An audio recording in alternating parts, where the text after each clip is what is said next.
ये है भाई डेल का S2725 QC मॉनिटर, ऐसा ही इसका नाम है। अदरवाइज ये नाम है 27+4K USB-C मॉनिटर ब्ला ब्ला ब्ला। मेन नाम तो इसका मॉडल नेम ही है, सही बताऊं। और ये मॉनिटर ना प्रोडक्टिविटी और गेमिंग करने वाले लोगों का पूरा पेट भर देगा, क्योंकि इसमें ऑलमोस्ट सारी चीजें तुम्हें दे रखी हैं जो भी एक यूजर को चाहिए होती है। आ जाओ फिर इसकी अनबॉक्सिंग करते हैं। अनबॉक्स टेक पर सब्सक्राइब कर दो, इसी बात पे करते नहीं हो तुम, पता है मेरे को, करो फटाफट लाल बटन को, नहीं ग्रे बटन को लाल, जो भी करना है कर दो, बस बेल आइकन भी ऑल पे कर देना। भाई बॉक्स यार काफी ज्यादा मतलब प्रीमियम टाइप का है, कहना पड़ेगा। यहाँ सामने मॉनिटर की शक्ल बनी हुई है एंड ये ऐसे खुलता है, और खुलने के बाद ये रही पूरी सामग्री। एक मिलती है अपने को पावर कोड, वही पीसी वाली पावर कोड है, नॉर्मल प्लग है इसका, पावर प्लग नहीं है। एक हमें मिलता है इसका बेस स्टैंड, जो कि मेटल में आता है भाई, ये चीज एक अच्छी लगी मेरे को। और ऐसी 6 रबर ग्रिप्स इस पे बनी हुई है ग्रिप के लिए। बाकी ये वाला surface matte white plastic finish में है, ये भी मेटल का है पूरा माउंट, भाई क्वालिटी जबरदस्त है। और एक भाई ये ढक्कन जैसी चीज मिलती है, देखते हैं कहां लगेगा। एक मिलती है USB-C to C वाली केबल। ज्ञानचंद बनना है तो ज्ञानी बनो, पुस्तकें बहुत सारी है इसके साथ। ओह,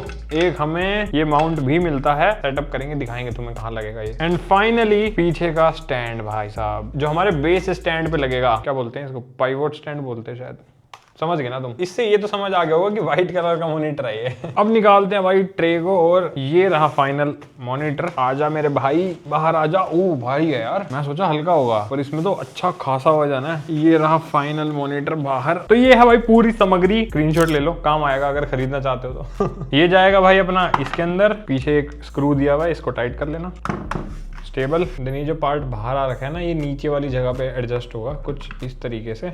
और यहाँ पर एक स्क्रू दिया है, इस स्क्रू को भाई तुम्हें टाइट करना है। ज्यादातर मॉनिटर में ये फिक्स आता है लगा लगाया। अब ये डायरेक्टली भाई अपने इसमें आ जाना चाहिए। ये भाई ऐसे लगेगा अंदर, और यहाँ से बस लग गया। लो जी भाई, ये है फाइनल लुक अपने मॉनिटर की सेट होने के बाद। और स्टार्टिंग में मैंने ये ढक्कन दिखाया था, ये लगेगा इस पूरे पार्ट के ऊपर। मान लो यहाँ पर USB और HDMI का पोर्ट है जैसे, तो इसके अंदर कुछ लगाने के बाद अच्छा नहीं लग रहा ना, खुला खुला ढकना है तुम्हें, तो ऐसे ये फिट हो जाता है। और फिर भाई लगेगा ही नहीं कि कुछ लगा रखा है, केबल दिखने ही नहीं देंगे हम। ये फीचर अच्छा लगा मुझे, मैंने पहली बार किसी मॉनिटर में देखी है चीज। डिजाइन की बात करें तो पीछे से देख सकते हो भाई, बिल्कुल एकदम मैट फिनिश में आता है ये। वैसे लाइंस बनी हुई है, एक पैटर्न बना हुआ है एक बढ़िया सा इसके ऊपर। बीच में हमें डेल की ब्रांडिंग मिलती है, और व्हाइट कलर का अपना पूरा मॉनिटर है, तो काफी अच्छा लगता है भाई। एक चीज बहुत बढ़िया है कि ये पूरा डिजाइन इसका मैट फिनिश में है, थोड़ा वैसे टाइप का है, तो स्क्रैचेस का कोई खतरा नहीं, कहीं पर भी ग्लॉस नहीं है। ये चीज मुझे सही लगती है, क्योंकि मॉनिटर की ज्यादा केयर कोई करता भी नहीं है। एक बार डेस्क सेटअप पे लगा तो लगा ही रह गया। और इस ढक्कन की वजह से जो क्लीन सेटअप बना है भाई, उसकी तो मैं क्या ही बोलूं। बाकी ये जो नीचे से कर्व्ड डिजाइन है, ये भी काफी अच्छा लगता है। एंड यहाँ पर हमें 2 बटन्स मिलते हैं, जिससे तुम मेन्यू वगैरह कंट्रोल कर लोगे, और नीचे वाला ही पावर बटन है। और यहाँ पर केबल मैनेजमेंट के लिए जगह भी दे रखी है, तो यहाँ पर जो भी तुम केबल वगैरह लगाओगे वो यहाँ से निकल जाएंगी बढ़िया, ताकि केबल मैनेजमेंट में कोई दिक्कत ना आए। ओवरऑल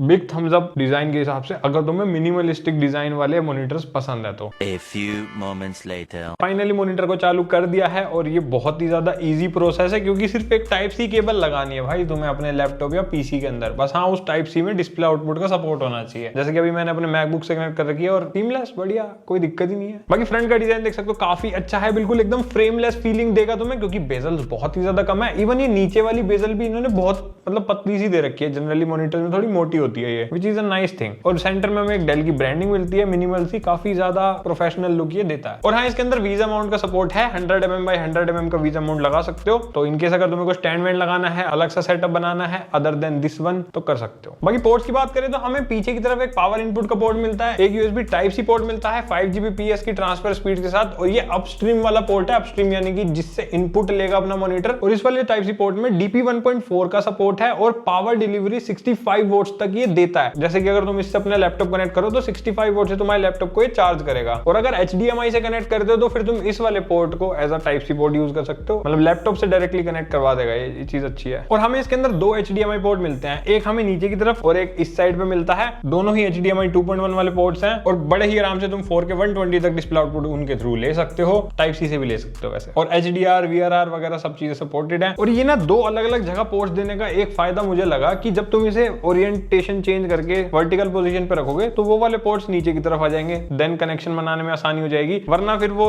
लेफ्ट साइड में पहुंच जाते हैं और फिर केबल मैनेजमेंट में तुम्हें दिक्कत आ सकती थी। तो ये भी एक बहुत ही अच्छी चीज है इसकी। इसके अलावा हमें एक USB टाइप A पोर्ट मिलता है 5 Gbps वाला, ये डाउनस्ट्रीम वाला पोर्ट है और इसके अंदर भी बैटरी चार्जिंग 1.2 का सपोर्ट है, यानी कि टाइप A के थ्रू भी तुम कोई बैटरी वगैरह चार्ज करना चाहो किसी प्रोडक्ट को तो कर सकते हो, स्लो चार्ज होगा वो बात अलग है। और एक हमारा टाइप C पोर्ट और मिलता है इसके अंदर डाउनस्ट्रीम वाला, जिसको तुम्हें बाहर निकालना है तो यहाँ पे हाथ देके निकाल सकते हो कुछ इस तरीके से। एंड यहाँ पर ये टाइप C और USB वाले जो दोनों पोर्ट्स है 5 Gbps वाले हैं, और इस वाले टाइप C पोर्ट के थ्रू भी तुम पावर डिलीवरी ले सकते हो, लेकिन 15 वोल्ट तक की। तो स्मार्टफोन वगैरह चार्ज करना हो या कोई छोटा मोटा डिवाइस चार्ज करना हो तो उसके लिए बढ़िया है। और फ्रंट में दे रखा है, ये बहुत बढ़िया चीज है, जब जरूरत ना लगे तो वापिस अंदर।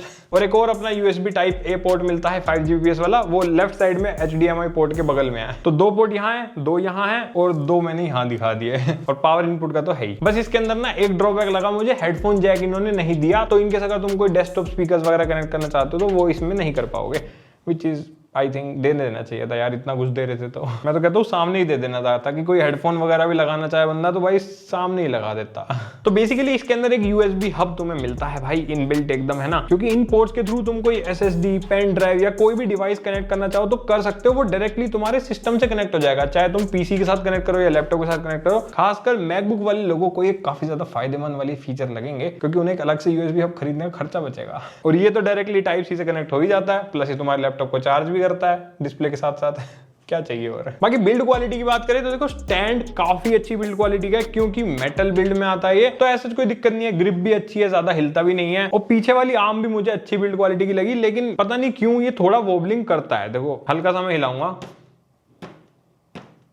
एंड ये अच्छा खासा मूव कर जाता है, तो इनके साथ टेबल वेबल भी हिलेगी ना तुम्हारी तो ये वॉबलिंग करेगा भाई ऐसे ऐसे, जो कि मुझे लगता है कि इसके अंदर क्योंकि ऐसे 90 डिग्री ओरिएंटेशन दे रखी है ना, इस वजह से ये थोड़ा सा इन्होंने लूज साइड पे रख दिया, बट उससे थोड़ा सा वॉबलिंग क्रिएट हो जाती है। आगे की तरफ नहीं करता, लेफ्ट राइट में करता है, देखो ऐसे। अब एडजस्टमेंट की बात हो ही रही है तो इसके अंदर हमें टिल्ट एडजस्टमेंट मिलती है, -5 से लेकर के 21 डिग्री तक तुम ऐसे ऊपर इसे कर सकते हो, स्टैंडिंग पोजीशन पे अगर काम करना हो या फिर जैसे भी करना हो। बाकी इसमें स्विवल भी दे रखा है, ऐसे लेफ्ट साइड में भी 30 डिग्री जाएगा और राइट साइड में भी तुम इसे 30 डिग्री तक रोटेट कर सकते हो, मतलब स्वीवल कर सकते हो। एंड पाइवोट एडजस्टमेंट भी है, जिसको हम रोटेशन भी कह देते हैं अपनी भाषा में। ऐसे 90 डिग्री तक तुम इसे, अभी ये तार हिल जाएगी, कर नहीं सकता मैं, देखो डिस्कनेक्ट हो गई, तो ये तुम्हें तार हटा के ही करना पड़ेगा, फिर दोबारा से कनेक्ट करनी पड़ेगी, वरना ऐसे डिस्प्ले काली हो जाएगी। और इसकी हाइट को भी तुम कम ज्यादा कर सकते हो, मैक्सिमम 130 mm तक ये लिफ्ट हो जाता है, विच इज 13 सेंटीमीटर के आसपास। अब आते हैं डिस्प्ले पे, जो कि इसकी मेन चीज है, हर मॉनिटर की मेन चीज यही होती है। तो इस मॉनिटर में हमें 27 इंचेस का एक IPS एंटी ग्लेयर डिस्प्ले मिलता है, और IPS है तो 178 डिग्री का फील्ड ऑफ व्यू मिलेगा, यानी कि कोने से भी बढ़िया दिखते हैं, व्यूइंग एंगल्स में कोई दिक्कत नहीं है। एंड 3840x2160 का UHD रेजोल्यूशन इसके अंदर मिलता है हमें, और 120 हर्ट्ज तक मैक्सिमम ये जा सकता है। बाकी इसके अलावा तुम्हारे पास ना 144 हर्ट्ज का भी एक ऑप्शन है अवेलेबल इसी मॉनिटर के अंदर। डेल की वेबसाइट पे कस्टमाइजेशन का ऑप्शन दे रखा है, तो वहां पे मेरे को पता चला। बाकी 4K होने की वजह से एक बहुत तगड़ी चीज है कि तुम्हें डिस्प्ले में जो क्वालिटी है ना वो काफी ज्यादा क्रिस्प और शार्प मिलेगी, यानी कि अगर तुम्हारा काम ऐसा है जिसमें टेक्स्ट ज्यादा यूज होने वाले हैं या ड्राइंग वगैरह तुम ज्यादा बनाने वाले हो, इवन अगर एडिटिंग भी करते हो, तो 4K वाली फील तो तुम्हें मिलेगी भाई। इसमें डेफिनेटली एक फर्क है, अगर तुम एक 2K मॉनिटर से कंपेयर करो, पिक्सल डेंसिटी बढ़ जाती है ना क्योंकि 4K में। बाकी 16:9 का अपना एस्पेक्ट रेशियो इसके अंदर है, और रिस्पॉन्स टाइम ने इसका 4 मिलीसेकंड तक चला जाता है, which is a nice thing for gamers, लेकिन बहुत ज्यादा तगड़ी तो नहीं है, क्योंकि गेमिंग मॉनिटर्स में तो भाई 0.5 मिलीसेकंड या 1 मिलीसेकंड तक भी वो चले जाते हैं, बट 4 मिलीसेकंड भी आई थिंक डिसेंट है, कंसीडरिंग कि ये गेमिंग और प्रोडक्टिविटी दोनों काम करता है। और ब्राइटनेस इसके अंदर हमें 350 निट्स की मिलती है, इंडोर के हिसाब से काफी अच्छी खासी ब्राइट है, बिना किसी दिक्कत के तुम यूज कर सकते हो। मैं तो थोड़ी कम ही करके यूज कर रहा था इसको, क्योंकि एक अच्छी खासी ब्राइट हो जाती है यार, आउटडोर के हिसाब से कम है, और अगर तुम्हारे रूम में ज्यादा लाइटिंग आती है, सनशाइन वगैरह, तो तुम्हें फुल ब्राइटनेस पे यूज करना पड़ेगा, बट नॉर्मल रूम कंडीशन के हिसाब से कोई दिक्कत नहीं आएगी। और कलर सपोर्ट इसके अंदर हमें 99% sRGB का मिलता है, which is a colour accurate thing, और 1.07 बिलियन कलर्स ये सपोर्ट करता है, तो इसका मतलब इसमें 10 बिट की कलर डेप्थ सपोर्टेड है। तो जो भी लोग प्रोडक्टिविटी के काम करना चाहते हैं, जिनको कलर एक्यूरेसी चाहिए, वो चीज इसमें मिल जाएगी तुम्हें भाई, कोई दिक्कत नहीं आएगी। कलर्स अच्छे हैं इसके, और कलर ग्रेडिंग वगैरह तुम इसमें कर सकते हो। बाकी HDR भी सपोर्टेड है, ज्यादातर गेमर्स लोग HDR यूज करते हैं या प्रेफर करते हैं, तो दिया है भाई इसमें। बाकी कुछ स्पेशल फीचर्स भी हैं, जैसे कि AMD का FreeSync प्रीमियम मिलता है हमें, हैं। इसके अंदर VRR भी सपोर्टेड है। VRR मतलब वेरिएबल रिफ्रेश रेट, ये भी गेमिंग के लिए काम आता है। और अगर तुम PS5 या Xbox के लिए मॉनिटर खरीदना चाह रहे हो, 4K के अंदर 120 हर्ट्ज का आउटपुट तुम्हें पूरा चाहिए, जैसा कि सपोर्टेड होता है हमारे कंसोल्स में, तो वो ये दोनों पे सपोर्ट करता है। 4K 120 का आउटपुट बढ़िया ले सकते हो इस पे, कंसोल गेमिंग में भी पूरा मजा मिलेगा। और इसके अंदर हमें इनबिल्ट स्पीकर्स मिलते हैं, which is a very good thing भाई, क्योंकि काफी सारे मॉनिटर्स अभी मैंने रिसेंटली भी रिव्यू करे थे, इनबिल्ट स्पीकर नहीं आ रहे भाई, पता नहीं क्यों। अब जैसे इसमें हेडफोन जैक गायब कर दिया तो स्पीकर दे दिए, उनमें हेडफोन जैक होता है, स्पीकर नहीं होते। मेरे हिसाब से दोनों चीजें होनी चाहिए। टेस्ट करते हैं एक बार।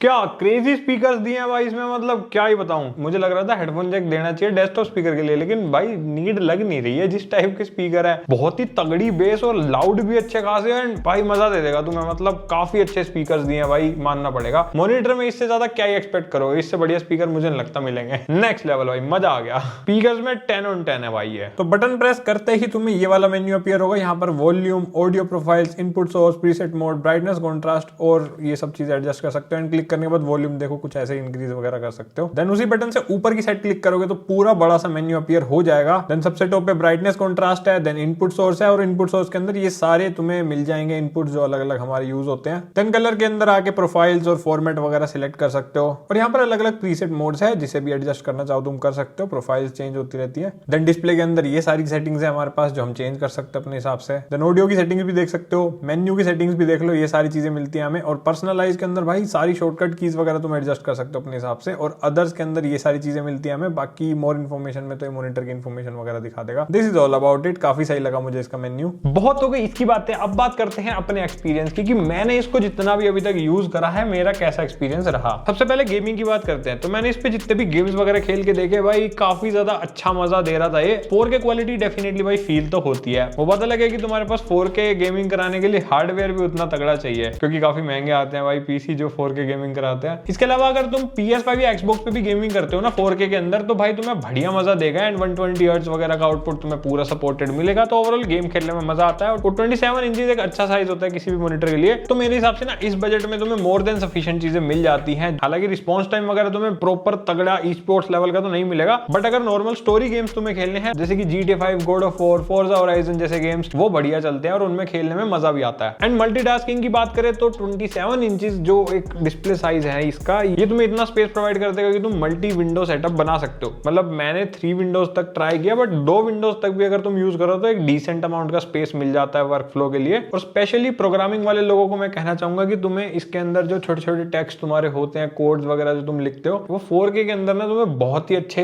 क्रिस्प और क्लियर दिखेंगे। अगर देखो इससे बड़े साइज का मॉनिटर लोगे तो मिनिमम 4K ही लेना, और ये तो 27 इंचेस में 4K, तो पिक्सल डेंसिटी और ज्यादा अच्छी है इसकी, तो कोई ब्लरीनेस वगैरह तुम्हें फील नहीं होगी, ये चीज अच्छी है। बाकी अगर तुम प्रोडक्टिविटी एडिटिंग करना चाहते हो तो क्योंकि इसमें एक IPS पैनल है, तो तुम्हें कलर्स, प्रोडक्शन वगैरह सब चीजें बढ़िया मिलेंगी। और क्योंकि ये कलर एक्यूरेट भी है, कलर डेप्थ भी इसमें अच्छी खासी सपोर्टेड है, तो तुम कलर ग्रेडिंग बढ़िया इसमें कर सकते हो। और जैसे कि वीडियो एडिटर्स जो 4K वीडियोस एडिट करते हैं, तो तुम्हें 4K मॉनिटर में ना एक्चुअल 4K आउटपुट दिखेगा, जो कि अगर तुम 2K या 1080p में अगर 4K आउटपुट देखना चाहो तो उतना भाई प्रॉपर तो नहीं दिखता ना। कहने का होता है कि रिजोल्यूशन 4K चला रखा है मैंने, बट डिस्प्ले तो तुम्हें 1080p दिखाएगी, तो 4K का यहाँ पे भी तुम्हें एक बेनिफिट देखने को मिलेगा। ऑब्वियस सी बात है, अगर अफोर्ड कर सको तो करना चाहिए तुम्हें, तो एक वन टाइम इन्वेस्टमेंट की तरह तुम ले सकते हो। बाकी आज की डेट में इसका प्राइस कुछ 30,000 रुपीज के आसपास चल रहा है जब मैं ये वीडियो बना रहा हूँ। और इसके काफी सारे वेरिएंट्स आते हैं, जैसे कि एक S2725QS आता है, जिसके अंदर USB-C हब वगैरह वाला सपोर्ट नहीं मिलता तुम्हें, वो 3,000 रुपए सस्ता है। बट मैं कहूंगा कि हब वाला लेना, इसके बेनिफिट हैं भाई, यूज करोगे पता चलेगा। बाकी मुझे भाई इस प्राइस के हिसाब से काफी ज्यादा वर्दी लगा, खास करके प्रोफेशनल और प्रोडक्टिविटी वाले लोगों के लिए। और गेमिंग के लिए भी इसमें डिसेंट फीचर्स मिलते हैं, जो कि करोगे, यूज करोगे तो देख लेना तुम्हारे हिसाब से तुम्हें इनफ लगते हैं तो। और 30,000 में भाई 4K 120 हर्ट्ज मॉनिटर मुझे नहीं लगता इतने सारे फीचर्स के साथ अभी कोई मार्केट में है। LG का एक मॉनिटर आता है 25-26,000 में, लेकिन वो 60 हर्ट्ज पे है, 120 उसमें नहीं आता। तो ऐसे ही तुम्हें कुछ कुछ फीचर्स भाई कम मिलते हैं दूसरे मॉनिटर्स में। तो अगर 30,000 के प्राइस ब्रैकेट में लेना चाहो कोई मॉनिटर 4K 120 हर्ट्ज के साथ जिसमें ये सारे फीचर्स है, तो इसे तुम चेकआउट कर सकते हो। डिस्क्रिप्शन में मैं लिंक दे दूंगा। और हाँ, कमेंट्स में अपना ओपिनियन जरूर शेयर करना। मजा आया तो लाइक सब्सक्राइब करके जाना। हम मिलेंगे अगली वीडियो में, तब तक के लिए बाय बाय।